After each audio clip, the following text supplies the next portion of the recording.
راوی کہتے ہیں کہ ہماری ملاقات ایک بزرگ سے ہوئی۔ جب ہم عشاء کی نماز پڑھ چکے تو بزرگ نے فرمایا، کچھ کھاؤ گے؟ میں نے کہا ہاں۔ فرمایا، غار کے اندر درجے میں چلے جاؤ اور جو ملے کھا لو۔ میں اندر گیا تو ایک پتھر پر اخروٹ، خرنوب، سیب، انجیر، یہ سب چیزیں ایک ایک طرف رکھی ہوئی پائے۔ میں نے جتنا چاہا ان میں سے کھا لیا۔ رات بھر وہ جاگتے ہی رہے۔ جب سحر کا وقت ہوا تو انہوں نے نماز وتر ادا کی، پھر جو کچھ موجود تھا اس میں سے کھایا اور بیٹھے رہے، یہاں تک کہ صبح فجر کی نماز ادا کی اور بیٹی ہی بیٹے سو گئے، حتیٰ کہ آفتابی طلوع ہو کر بقدر 2 نیزوں کے بلند ہو گیا تو کھڑی ہوئی اور وضو کر کے غار میں داخل ہوئے۔ میں نے دریافت کیا کہ یہ میوے کہاں سے آتے ہیں؟ اس سے اچھا تو میں نے کبھی نہیں کھائے۔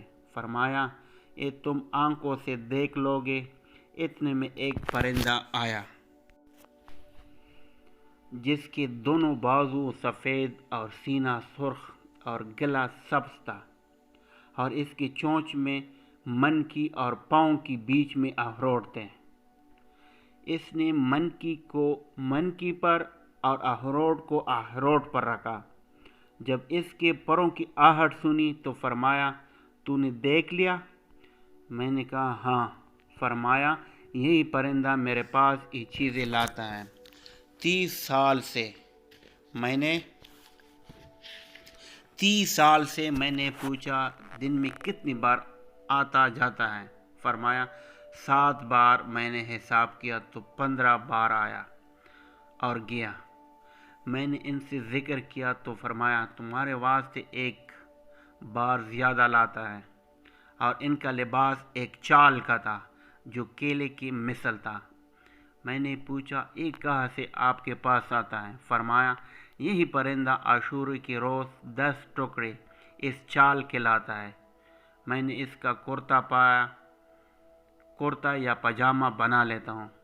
ان کے پاس ایک سوا بھی تھا جس سے وہ چال سیتا تھا، اور وہی پٹی پرانی چال کے ٹکڑے ان کے نیچے بچھے ہوئے تھے، اور ان کے پاس ایک پتھر تھا جس میں پانی ڈال کر اس کا پانی بالوں پر ملا جاتا تو بال اکڑ جاتے۔ ایک دن میں ان کے پاس بیٹھا ہی تھا کہ 7 آدمی ان کے پاس آئے جن کی آنکھیں لمبائی کی جانب پھری ہوئی تھی اور سرخ تھے، اور ان کا لباس ان کے بال ہی تھے۔ مجھ سے فارسی میں فرمایا، اور ان سے نہ گھبراؤ، یہ مسلمان جن ہیں۔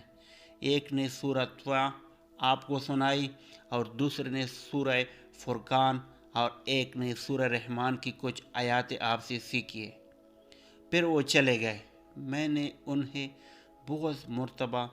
بعض مرتبہ سجدے میں یہ دعا پڑھتے سنا، جس کا ترجمہ کچھ یوں تھا، اور اس دعا کی آواز سے پڑھتے تھے۔ میں نے کہا، آپ نے دعا کس سے سیکھی؟ فرمایا، مجھے اس کا الہام کیا گیا۔ ایک رات میں یہ دعا پڑھ رہا تھا کہ میں نے ایک ہاتف کو کہتے سنا کہ جب تم یہ دعا مانگو تو آواز سے، یہ دعا مقبول ہے۔ میں ان کے پاس 24 روز تک رہا۔ پھر مجھ سے فرمایا کہ اپنا قصہ بیان کر۔ تو میرے پاس یہاں کیوں کر پہنچا؟ میں نے قصہ بیان کیا۔ فرمایا، اگر تیرا یہ فیصلہ پہلے معلوم ہوتا تو مجھے اپنے پاس اتنے دنوں نہ رہنے دیتے۔ تو نے اپنے ساتھیوں کو پریشان کیا، انہیں تاخیر کے سبب سے ندامت ہو گئی۔ تمہارا ان کے پاس لوٹ جانا میرے پاس ٹھہرے رہنے سے اچھا ہے۔ میں نے کہا، میں راستہ نہیں جانتا۔ آپ خاموش ہو رہے ہیں۔ جب زوال کا وقت آیا تو فرمایا، اٹھو چلو۔ میں نے کہا، مجھے کچھ نصیحت کیجیے۔ فرمایا، ادب سیکھو اور بھوکا رہنا اختیار کرو۔ مجھے امید ہے کہ تم قوم سے مل جاؤ گے۔ اور مجھے ایک ہدیہ بھی دے دیا، اور وہ یہ کہہ کر فرمایا، تم طوائف زیارت کے دن زمزم اور مقام ابراہیم کے درمیان ڈھونڈو۔ ایک شخص ان صفات کا ملے گا، ان سے میرا سلام کہو اور اپنے واسطے دعا کی درخواست کرو۔ پھر وہ مجھے لے کر غار سے باہر نکلے۔ دیکھا تو ایک درندہ غار کے دروازے کے باہر کھڑا ہے۔ اس سے آپ نے کچھ کہا جیسے میں نے نہ سمجھا، اور مجھ سے کہا اس کی پیچھے پیچھے چلے جاؤ۔ جب وہ کھڑا ہو جائے اپنی سیدھے بائیں طرف دیکھنا، تمہیں راستہ مل جائے گا۔ وہ درندہ تھوڑی دیر میرے آگے چلا، پھر کھڑا ہو گیا۔ جب میں نے اپنی سیدھی جانب نظر کی تو دمشق کی گھاٹی نظر آئی۔ میں دمشق کی جامع مسجد میں گیا تو بعض ساتھیوں سے ملاقات ہوئی۔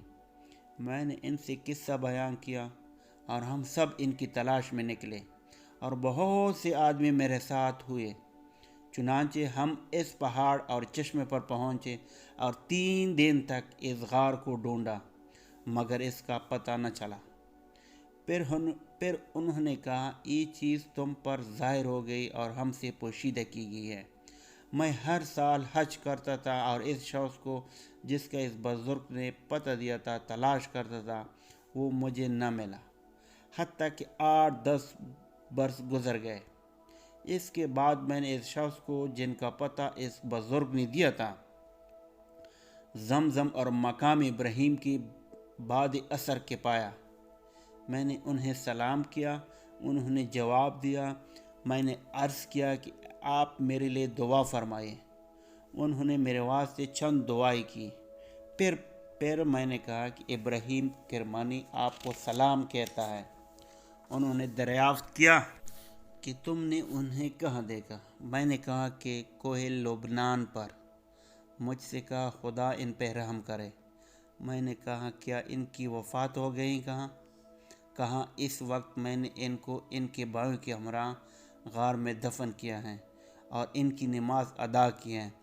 جب ہم غسل دیتے تھے تو اس وقت وہ پرندہ جو ان کے لیے میوہ لایا کرتا تھا گر پڑا اور پر مارتے مارتے مر گیا۔ ہم نے ان سے بھی ان کے پاؤں کے پاس دفنا دیا۔ پھر وہ شخص طواف کے واسطے چلا گیا۔ اس کے بعد میں نے انہیں نہیں دیکھا۔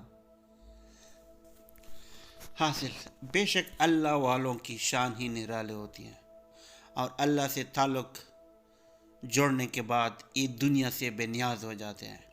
انہیں دنیا کے اسباب کا کوئی ضرورت نہیں رہتی، اور اللہ تعالیٰ خود غیب سے ان کی مدد فرماتے ہیں۔